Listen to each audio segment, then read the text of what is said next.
حضرت سیدنا امام حسین رضی اللہ تعالیٰ عنہ کی شہادت کے حوالہ سے یہ اجتماع ہے۔ امت مسلمہ کچھ آزمائشوں کا شکار ہے، کچھ ہمارے ذہن اس طرح کے ہو گئے، عام آدمی سے لے کر بڑے آدمی تک کہ کوئی بات بڑی جلدی ہمارا ذہن قبول ہی نہیں کرتا۔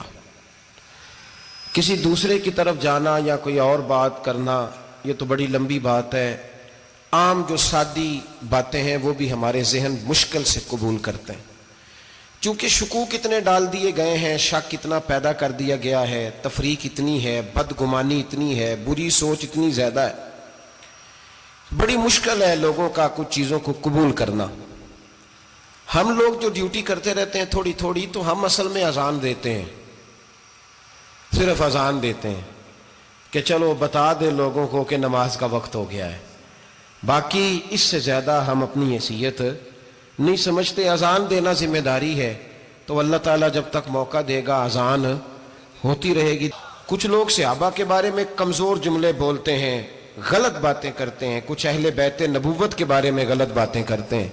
یہ صرف سنی ہے جو حق چار یار کا نعرہ بھی کھل کے لگاتا ہے، اور یہ نعرہ حیدری یا علی بھی کھل کے لگاتا ہے۔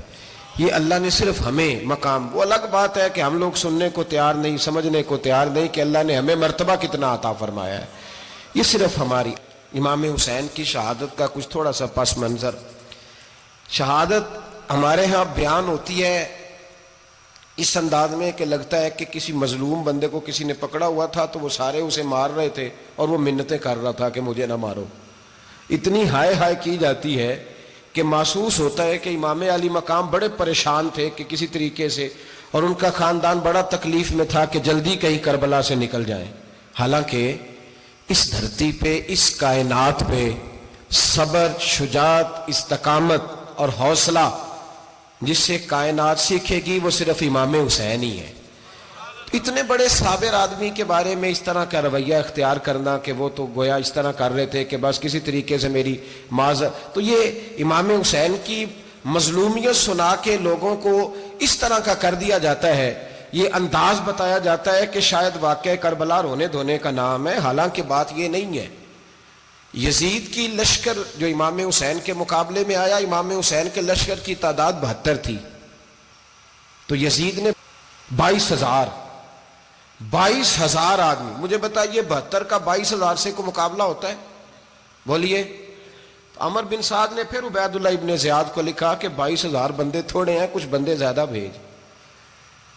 تو عمر بن سعد کو عبید اللہ ابن زیاد کہنے لگے کہ تو پاگل تو نہیں ہو گیا، 72 کے لشکر کا 22,000 بھیجا، اور کتنا بھیجوں؟ تو اس نے کہا تمہیں یہ نہیں پتا یہ لوگ کون ہیں؟ یہ مولا علی شیر خدا کی اولاد ہے، ان میں ایک ایک شخص ایسا ہے جو 1,000 کے مقابلے میں لڑنا جانتا ہے۔ تو یہاں کمزوری دکھائی جاتی ہے، ہمارے بچے سمجھنے لگے ہیں کہ یہ شاید کوئی ایسی داستان ہے، اور اس طرح کا ماحول ٹی وی پہ میں دیکھ رہا تھا، اس طرح کا ماحول بنایا جاتا ہے جیسے کوئی خوف ہے، یعنی واقع کربلا کوئی ایسا واقعہ جسے دیکھ کے خوف طاری ہو جائے، بچے راتوں کو ڈرے، وہ اکیلے درخت دکھائے جا رہے ہیں اور تیر دکھائے جا رہے ہیں۔ او یار کیا قوم کی تربیت کر رہے ہیں؟ واقعہ کربلا حوصلے کا نام ہے، دلیری کا نام ہے۔ سنیں بات اصل میں کیا تھی، بڑے ٹھنڈے دماغ سے میری بات کو سمجھیے گا۔ حضرت مولا علی شیر خدا کے بعد مسلمانوں کے متفقہ امیر بنے تھے حضرت امیر معاویہ۔ انہیں امیر کس نے بنایا تھا؟ امام حسن نے، حضرت علی کے بڑے صاحبزادے۔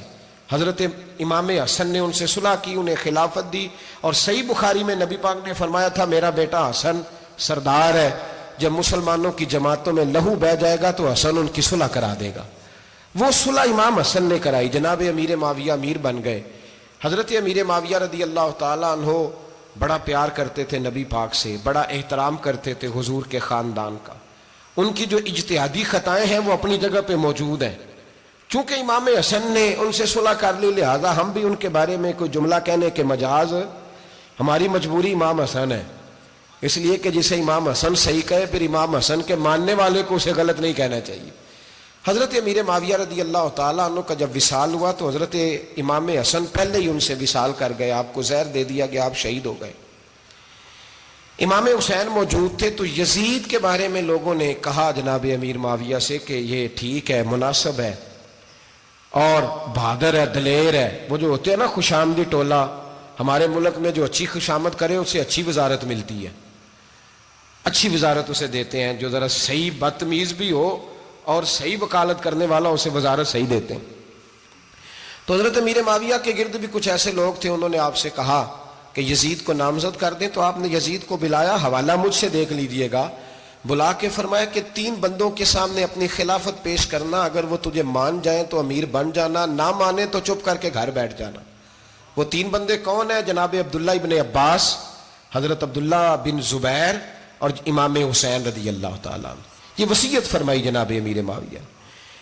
ہوا یہ کہ یزید جب امیر بنا نا، 2-3 چیزیں ہوتی ہیں جب کسی بندے کو قابو کرنا ہوتا ہے، 2-3 4-5 چیزیں ایسی ہوتی ہیں جس سے بندہ قابو آتا ہے. تو اس نے بھی فوری طور پہ، یزید نے دیکھا میرے لیے مسئلہ کیا بن سکتا ہے. ولید بن عتبہ اس وقت مدینے کا گورنر تھا. یزید نے اس کو خط لکھا کہ امیر عرب کا رواج آج بھی ہے کہ جب تک نئے خلیفہ کی بیعت نہیں ہو جاتی پرانے کے انتقال کی خبر ہی نہیں دیتے، اس کو رکھے رکھتے ہیں. یہ ان کا طریقہ ہے. وہ کہتے ہیں کہ ولی عہد اچھی طرح قبضہ کر لے پھر بتائیں گے. حضرت امیر معاویہ کا وصال ہو گیا، بتایا نہیں. یزید نے اب کیا کیا، چونکہ بڑا چلاک آدمی تھا، بڑا شاطر تھا، بڑا تیز تھا، بڑا عجیب اس کا مزاج تھا. یہ چلاک لوگ زندگی میں ہمیشہ دھوکہ کھاتے ہیں. چلاکیاں انسان کو گراتی ہیں اور اتنا منہ چھیل جاتا ہے کہ منہ پہچانا ہی نہیں جاتا. بندہ اپنے آپ کو رب رسول کے حوالے کر دے تو اللہ بڑی بہترین جزائیں عطا کرتا ہے. یہ لوگ تیزی دکھاتے ہیں بعض. تو یزید بھی تیزی دکھانے والا تھا. اس نے ولید کو خط لکھا کہنے لگا کہ فوری طور پہ عبداللہ ابن عباس کو بلاؤ اور اسے کہو میری بیعت کریں. یہ جو بیعت ہوتی تھی نا، یہ بھی سن لے کیا ہوتی تھی. یہ بیعت حلف ہوتا تھا. حلف کہ میں اللہ رسول کے نام پہ حلف دیتا ہوں کہ میں یزید کی اطاعت کروں گا، میں اس کے خلاف کوئی بغاوت نہیں کروں گا. یہ بیعت لوگ سمجھتے ہیں کہ بس ہاتھ پکڑنے کا نام بیعت تھا. اس بیعت کا متبادل جمہوری ملکوں کے اندر ووٹ آیا ہے، اس کا متبادل لفظ.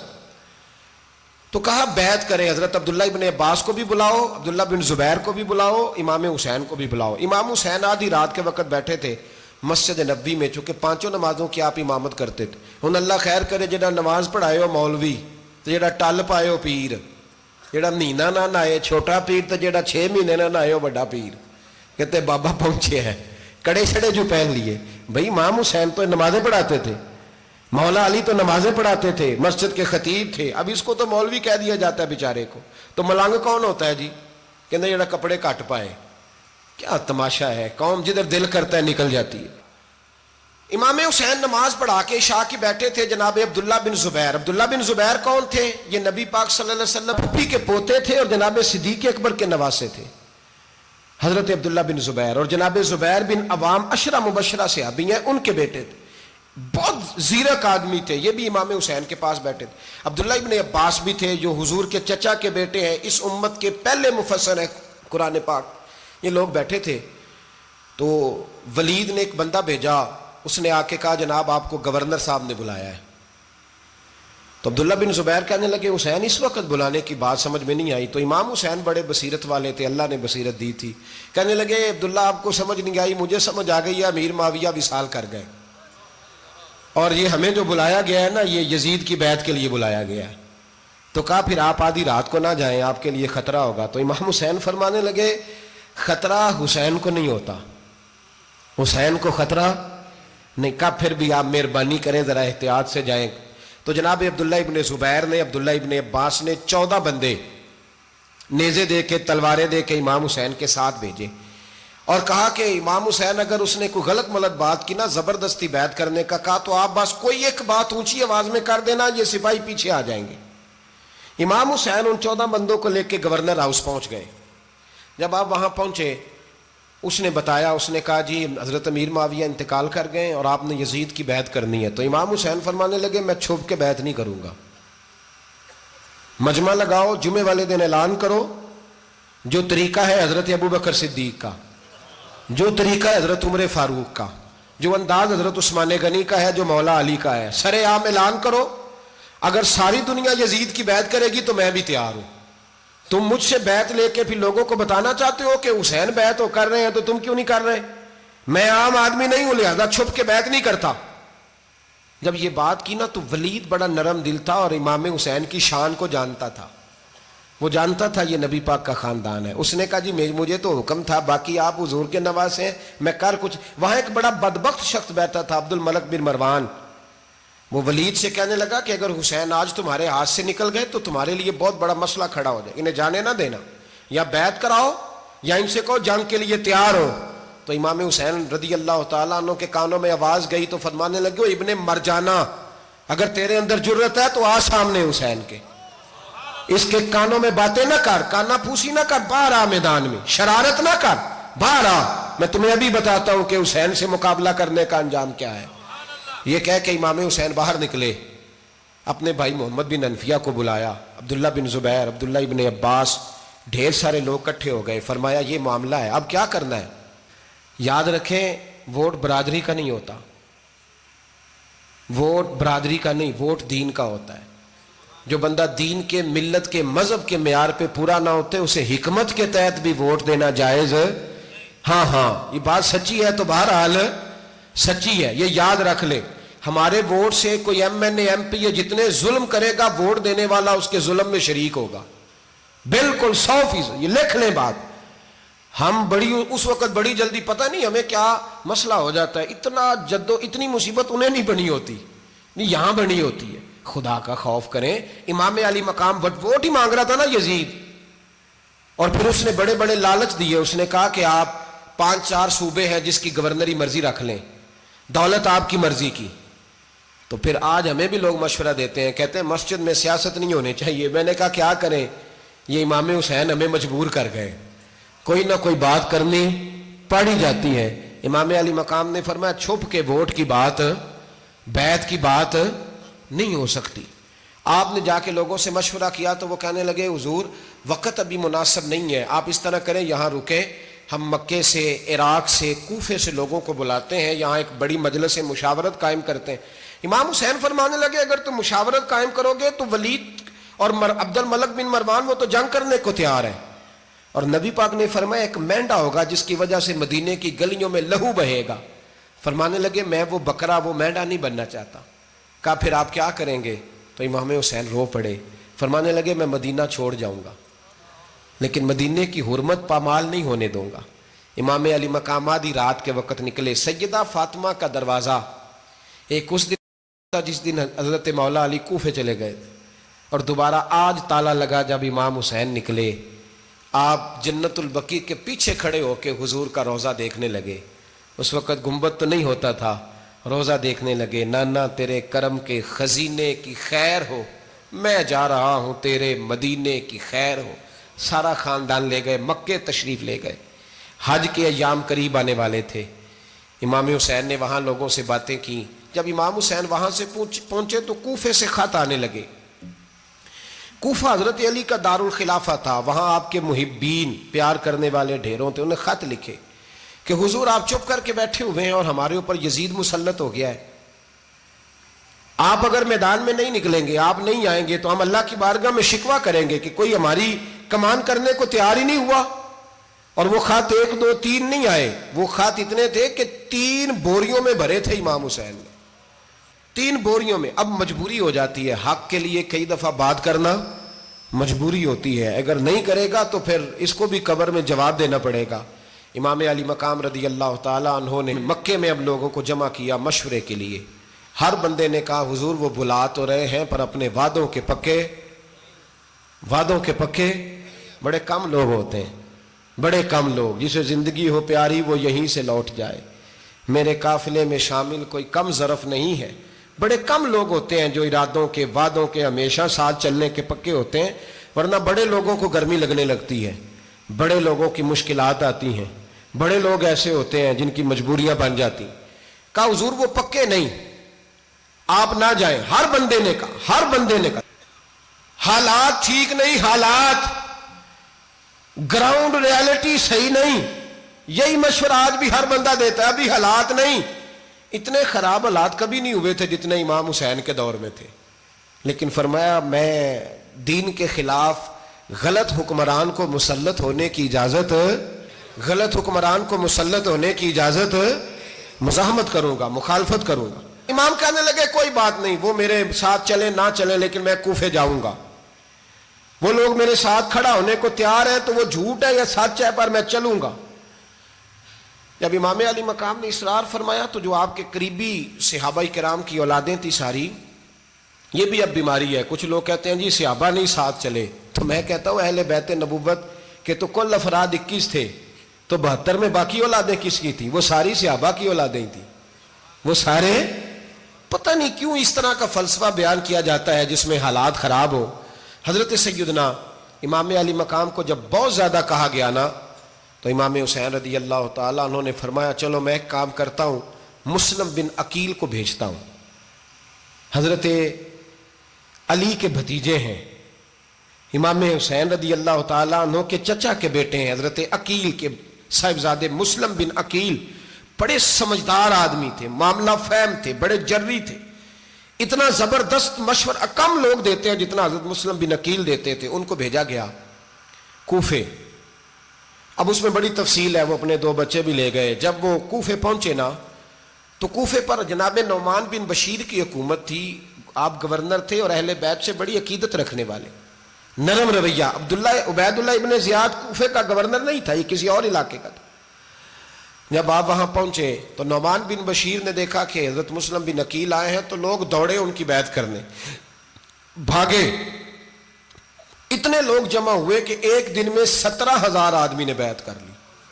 تو تم پتہ ہے نا جڑا الیکشن لڑتا ہوں راتی جیت کے سوندا ہے، وہ فاتح ہوتا ہے، ہر روز جیتتا ہے، پتہ اسی دن چلتا ہے جس دن الیکشن کا ریزلٹ اناؤنس ہوتا ہے۔ 17,000 آدمی ایک دن آیا۔ اب وہ جو امام مسلم بن عقیل کے وہاں نعرے لگانے والے تھے کہنے لگے حضور یہ پہلے دن کی کارکردگی ہے، 2-4 دن میں دیکھیے کیا ہوتا ہے۔ 2-4 دن میں کیا ہوا، 40,000 آدمی نے بیعت کر لی۔ اب وہ 40,000 بندہ تیار ہو گیا۔ ادھر سے جو یزید کے وفادار تھے انہوں نے خط لکھا یزید کو کہ تو نے بڑا نرم آدمی گورنر بنایا ہے اور 40,000 بندہ چلا گیا حسین کی طرف، اگر ایک دن مسلم بن عقیل اور رہے تو جو تمہارا گورنر بیٹھے ہیں نا جناب نعمان بن بشیر، ان کو گورنر ہاؤس سے نکال کے مسلم بن عقیل قبضہ کر لیں گے، تو چپ کر کے بیٹھا ہے۔ یزید بڑا تیز تھا، اس نے ایک آدمی گھوڑے پہ دوڑایا۔ عبید اللہ ابن زیاد ایک اور علاقے کا گورنر تھا پر بڑا ظالم سا بدماش تھا، بڑا سخت گیر آدمی تھا۔ اس کو کہا کہ تو پہلے ایک صوبے کا گورنر ہے، جا تجھے دوسرا صوبہ بھی دیا، اس طرح کار فوری طور پہ کوفے پہنچ اور جا کے مسلم بن عقیل کو گرفتار کر، جو آدمی ان کا ساتھ پھر بھی دے اسے قتل کر دے۔ اس نے کیا کیا، وہ آدھی رات کو آیا، منہ چھپایا، جبہ پہنا، لوگ سمجھے امام حسین آ گئے۔ بہت سارے لوگوں نے اس کے نعرے بھی لگائے۔ وہ چپکے سے داخل ہوا اندر، اور چپکے سے داخل ہو کے اس نے سب سے پہلا کام یہ کیا کہ نعمان بن بشیر رضی اللہ عنہ کو معزول کیا، کوفے کے گورنر ہاؤس پہ قبضہ کیا۔ پھر اس نے اسی وقت سوئے ہوئے سرکردہ لوگ، جس طرح ایک گاؤں کا چودھری دوسرے کا محلے میں قبیلوں کے جو لوگ تھے چودھریوں کو بلایا، کچھ کو سزائیں دیں، کچھ کو سخت کہا، کچھ کو ان کے عیب گنوائے کہ وہ تمہارا فلانا مسئلہ پھر خراب کر دوں گا، بلیک میل کیا۔ صبح ہونے تک حالات اگر تم نے میرے قابو میں نہ کیے تو یاد رکھنا بڑا مشکل ہوتا ہے حق پہ کھڑا ہونا، بڑی چیزیں لوگوں کو یاد آتی ہیں، اللہ جانتا ہے، پہلے کچھ ہوتا ہے بعد میں معاملہ کچھ ہوتا ہے۔ حضرت مسلم بن عقیل کے ساتھ جس دن عبید اللہ ابن زیاد آیا 40,000 کا لشکر تھا۔ اگلے دن صبح ہوئی، اگلے دن تو یہ حال ہو گیا کہ آپ جب کوفے کی جامع مسجد میں زور کی نماز کے لیے گئے تو 5-7 ہزار آدمی نماز پڑھنے آیا، اور جب مغرب کا وقت آیا تو لوگوں نے چند ہزار لوگ رہ گئے، نماز کی نیت باندھی۔ ایک مسئلہ بھی سمجھ میں آئے گا، لوگوں نے نماز کی نیت باندھی تو حضرت مسلم بن عقیل امامت کر رہے ہیں، ہاتھ باندھے ہوئے ہیں، تو بہت سارے لوگوں نے پیچھے ہاتھ چھوڑ دیے۔ ایک بندے نے دوسرے سے پوچھا وہ ہاتھ کیوں نہیں باندھتے؟ کہنے لگے اگر عبید اللہ ابن زیاد کے کسی بندے نے دیکھ لیا نا تو ہم اسے کہیں گے ہم تو نماز پڑھ ہی نہیں رہے تھے، ویسے ہی کھڑے تھے، ہاتھ ہی نہیں باندھے سرے سے۔ جب نماز کی امامت باندھی تو 10-11 صفیں تھیں۔ جب مسلم بن عقیل رضی اللہ تعالیٰ عنہ نے سلام پھیرا تو پیچھے بندہ ہی کوئی نہیں تھا۔ حضرت مسلم بن عقیل کو گرفتار کیا گیا۔ عرب کا رواج تھا دشمن کو سخت سزا دیں تاکہ باعث عبرت بنے۔ بہت اونچا